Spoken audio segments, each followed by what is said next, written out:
ምን ሆነሻል? ፊትሽ ልክ አይደለም። ማታም መጣለው ብለሽ አልተመለሽም። ታውቂያለሽ ከመጀመሪያውም ለምን ወንድሜን አንቺን እንዳይቀርብ እንደፈለግ አሁን ገባኝ። ማለት ምን ሆነሻል? እየቀለድሽ ነው አይደል? እንደዛ ከሆነ በጣም ተሳክቶልሻል። ግን እኔ አሁን የሚቀልድበት ሁኔታ ላይ አይደለሁም ያለሁት። ሁሉም ነገር ላንቺ ቀልድ ነው አይደል? ላንቺ የወንድሜ ህይወት መበላሸት ቀልድ ነው አይደል? በፈጠረሽ የፈለገ ያህል ብትለፊም አሁን ላይ ካለሁበት ዓለም ልታስወጪኛችሁ በጣም ከባድ ሁኔታ ውስጥ ነው ያለሁት። ወይኔ ጽዮን፣ ቆይ አንቺ ልጅ አሁንም እየቀለድኩ ነው እንደሚመስልሽ? ንገሪኝ እስኪ ካንቺ ጋር መጫወት እንደምትልኝ። ሀብታችንን ቤታችንን ባንቺ ምክንያት አጣ። ይሄው ባንቺ ምክንያት እኔና ወንድሜ እዚህ ቤት ውስጥ ጥገኛ ሆነን እየኖርን። አሁን ገና ቤዛ ስላንቺ ራስ ወዳድነት የነገረችኝ ነገር ትዝ አለ። ሲበዛ በጣም ራስ ወዳድ ነሽ። ያለንን ነገር ሁሉ ባንቺ ምክንያት አጣ።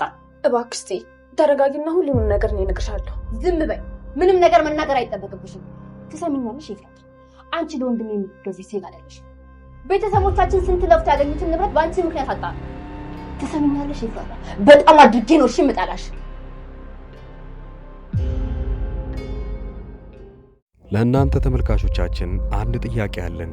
ኤፍራታ ናታን ከራሷ እንድታርቅ አድርጋ ከዛ በኋላ ያፌትን ልታገባ ነው። ይሄም ውሳኔዋ ተገዳ ቢሆንም ነገር ግን ውሳኔዋ ልክ ነው ብላችሁ ታስባላችሁ?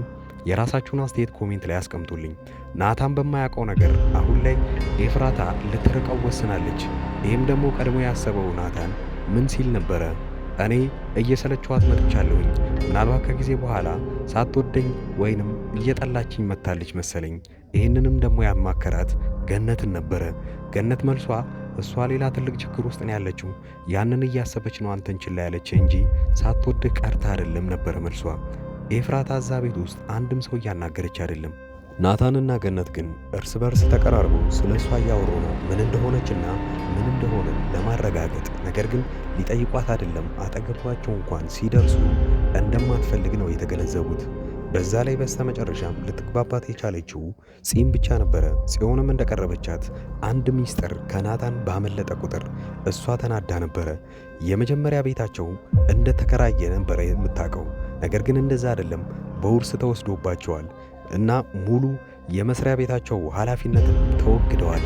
ይህንን ነገር ደግሞ የሆነው ጥፋተኛ አድርጋ የወሰደችው ኤፍራታን ነው። ኤፍራታ ላይ ብግን ብላ ስታወራት ነበረ። ባንቺ ምክንያት ነው ወንድሜ እዚህ ላይ ያዳለው። እናም በዚህ በፊት የራሱ የሆነ ቤትም ነበረው፣ የራሱ የሆነ ድርጅት ነበረ። ያንንም ባንቺ ምክንያት ነው ያጣው ሚል አሁን ላይ ወቀሳ እያደረሰችባት ነበረ። ያንን ስታደርግ ታዲያ እሷ ላይ በራስ ምታት ጆሮ ደግፍ ነው የሆነባት ኤፍራታ ላይ። የመጀመሪያው ትልቁ ችግር እያለ ይሄኛው ደግሞ ጭራሽ ድጋፍ ማጣት።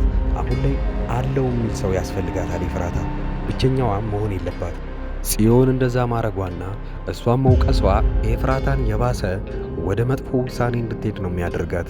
አሁን ላይ የእሷ እንደዚህ ችላ ማለትና አሁን ላይ ወንድሜን እዚህ ቦታ እንዲደርስ ያደረግሽው አንቺ ነሽ የሚል ነገር እሷን እየወቀሳት ስላለ ጭራሹኑ አሁን ላይ ደግሞ አላገባም ወይንም ይህን ሰርግ አላረግም ካልኩኝ ናታን የባሰ ይጎዳል፣ በእኔ ምክንያት ይታሰራል።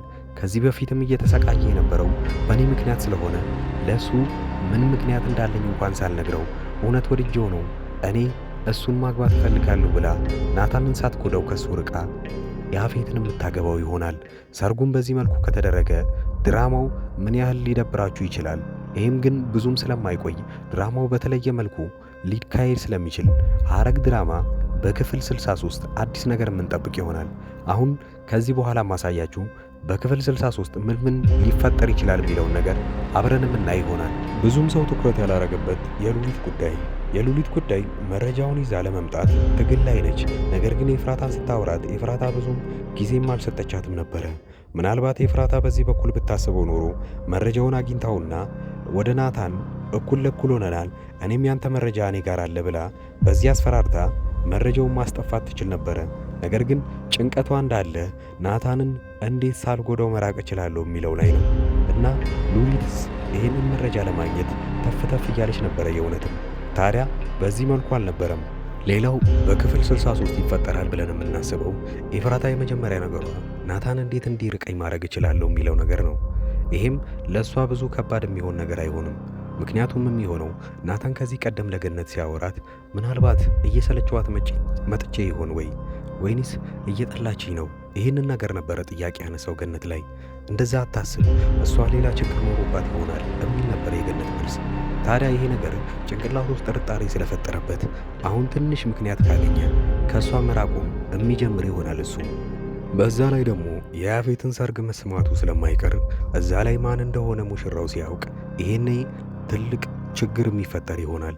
ድራማው በዚህ መልኩ የሚሄድ አይሆንም። ነገር ግን በሌላ በኩል በምን መልኩ ሊከሽፍ ይችላል? ይሄ ነገር በምን መልኩ ሊቋረጥ ይችላል? ሰርጉ በምን መልኩ ላይካሄድ ሊቀር ይችላል? የመጀመሪያው ትልቁ ግምት የሚሆነው ሉሊት በምታመጣው ሰነድ ነው። ሉሊት በምታመጣው መረጃ ያፌትን አስፈራርቶ ይህንን ነገር ማስቀረት ይቻላል። ሌላው መንገድ ምን ሊሆን ይችላል? ፖሊሷ ሲቪል የደበሰችው ይህንን ነገር ልታስቆም የምትችል ይመስላችኋል? እሷ ለሁለት ወገን እንደምትሰራ እናውቃለን። ለፖሊስና ሌላ በድብቅ ለሚሰራ ወንጀለኛ ሰው። የጽዮን ጉዳይ እዛ ቤት ውስጥ ነገሮችን እንዳለ ከቁጥጥር ውጭ እንዲሆን እያደረገ ነው ያለው። የመጀመሪያው የሆነው ኤፍራታን እንደዛ ማድረጓ ነበረ። እሷን እየወቀሰቻት ያለው በናታን ጉዳይ ነው። ናታን አንቺን በቀረበ ቁጥር ብዙ ችግሮች እየደረሰበት ነው። ያኔ ቤት የነበረውን ሰውዬ ቤት እንዲያጣ አድርገሽዋል። እዚህም ድርጅት ነበረው፣ ድርጅቱም አሁን ላይ የለም። ይሄ አንቺን ከቀረበ ጀምሮ የተፈጠረ ነገር ነው እና ወንድሜን ምንድን ነበር ያደረግሽው ነበረ መልሷ። ይሄን እንትን ስትላት ታዲያ ኤፍራታ በጣም ከልቧ አዝና ነበረ። ታዲያ ይሄንን እያዘነች እያለ ስታስበው ይሄንን ሰርግ ግዴታ ማድረግ እንዳለባት እየተሰማት ነው። ጊዜ እንድታገኝና ብዙ ነገሮችን አስባ ቀስ ብላ እንድትወስን እንድትል ያፌትን አማክረው ነበረ። ጊዜ ስጠኝና እኔ እናንተ እንጠናና በሚል የመጀመሪያ ጊዜ በክፍል 20ዎቹ እንዳየነው ናታንና ኤፍራታ ብዙ ነገሮችን አውርተዋል። ከዛም ውስጥ አንዱ የሆነው እኔ እናንተ ምናልባት ወደፊት አብረን መኖር ባንችል እንኳን ምን ታረጋለህ ነበረ መልሳቸው። ጥያቄያቸውን እንደዛ ከሰነዘሩ በኋላ እኔና አንቺ ከልባችን ነው የምንዋደደው፣ ከልባችን ተግባብተናል። ብዙ ፈተናዎች ወደፊት ቢመጡብንም ለመቋቋም እንሞክራለን። ነገር ግን ካልቻለን ምናልባት በትልቅ ሚስጥርና በትልቅ ፍቅር ይዘነው አብረን መቆየት እንችላለን፣ አብረን መሆን ባንችልም። ይሄ ነበረ ቃላቸው። ያፌት ዋነኛ ሰርጉን ይሄን ማድረግ ያለበት አሁን ላይ ኤፍራታ የተረዳች የመሰላት ናታንን ለመበቀል መስሎት ነበረ። ነገር ግን እንደዛ አይደለም። እኔ የምር ወድሻለሁኝ፣ እኔ የምር ነው ካንቺ ጋር መኖር የምፈልገው፣ ስለወደድኩሽ ነው። ነገር ግን በአንድ ድንጋይ ሁለት ወፍ እንደሚባለው በዛው ናታንንም ለማናደድ ፈልጌ ነው። ዋናው ምክንያት የሱ ባይሆንም ከዚህ በፊት አንድ ቮት በፖስት ላይ አዘጋጅተን ነበረ። ያም የነበረው ናታንና ያፌት ወንድማማቾች ሆነው ነገር ግን ኤፍራታ ማንን ማግባት አለባት የሚል ጥያቄ ለብዙዎቻቸው አቅርበን ነበረ። ከ10,000 ሰው ውስጥ ወደ 2,000 የሚጠጋው ሰው ያፌትን ብታገባው እሱ ወንዳ ወንድ ነው እና የወንድ አይነት ቁመናም ስላለው እሱ የተሻለ ነው።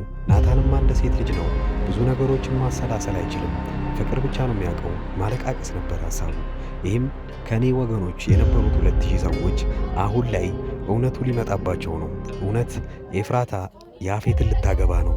ይህንን ታዲያ በክፍል ቀጣዩ ምናየው የሆነ ሐረግ ድራማ ክፍል 63 እንደተለቀቀ ወዲያውኑ ኮሚኒቲ ፖስት ላይ ስለምለቀው እናንተ ይህንን ቻናል ሰብስክራይብ እና የደውል ምልክቷን መንካታችሁን አትርሱ። በቀጣይ ቪዲዮ እስክንገናኝ ድረስ መልካም ጊዜ።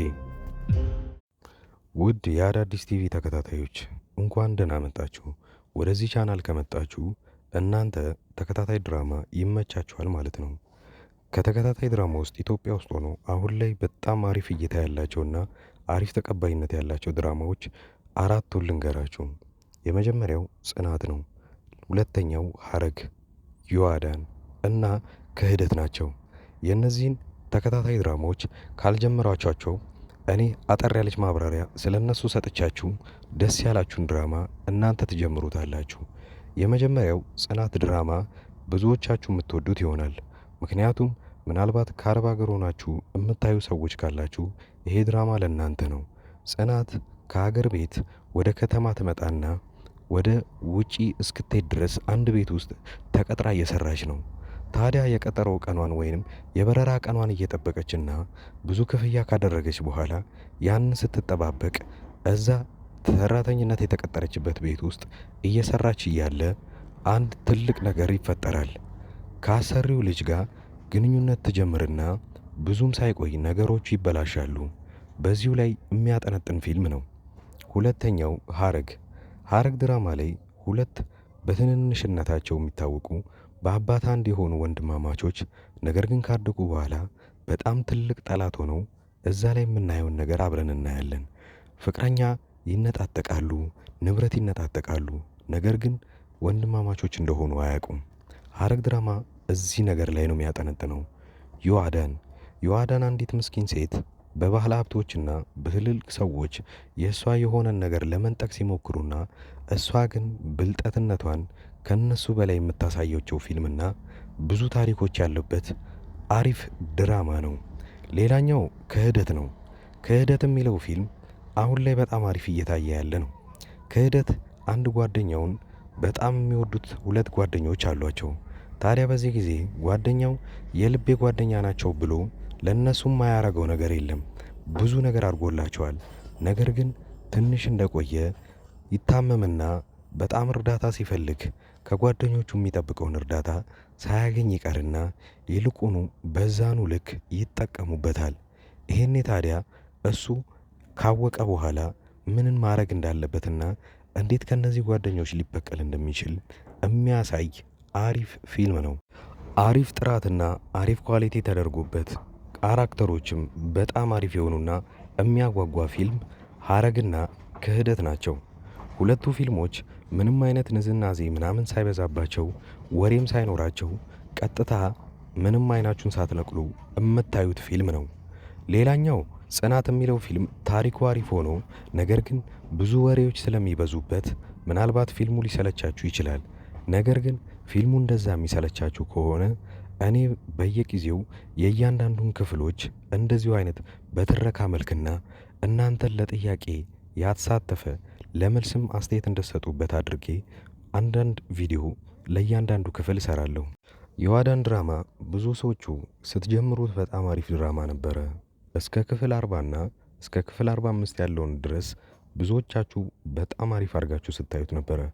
ከክፍል 45 በኋላ የዳይሬክተሩ አቅጣጫ ፊልሙን ስለቀየረው ብዙዎቻችሁ ጠልታችሁትና የጥንቆላ ስነ ስርዓትን እያስገባችሁበት እኛ ከዚህ ምን መማር አለብን የሚለውን ካያችሁ በኋላ ለተከታታይ 2 ሳምንታት ፊልሙ ሳይለቀቅ ስለቆየ ረስተውት በዛው ትታችሁት ነበረ።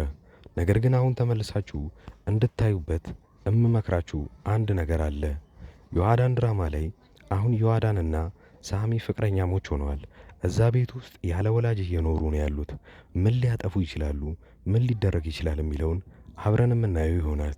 እዛ ላይ ሂሩት የምትባል አንዲት መጥፎ ሆና የምትተውን ልጅ እዛው አካባቢ ላይ እብደትን ተከናውና ነገር ግን ጤነኛ ሆና እሷ እንዳትታሰር እያየችው ያለውን ስቃይ አሁን ላይ ማየት ይኖርባቸዋል ብዬ አስባለሁ።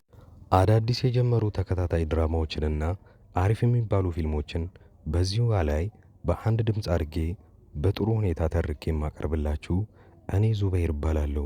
የቻናሌም ስም አዳዲስ ይባላል። እኔን ለማበረታታት ሰብስክራይብ ማድረጋችሁን አትርሱ። በቅርቡ 50 ሺህ ምንገባ ይሆናል። አሁን ላይ 40 ቤት እንዳለን አትርሱ። ስለዚህ እባካችሁ አዳዲሶች ሰብስክራይብ በማድረግ በማበረታታት 50 ሺህና ከዛ በላይ እናድርገው። የእኔ ቤተሰቦች አብራችሁኝ ስላያችሁ ከልብ አመሰግናለሁ።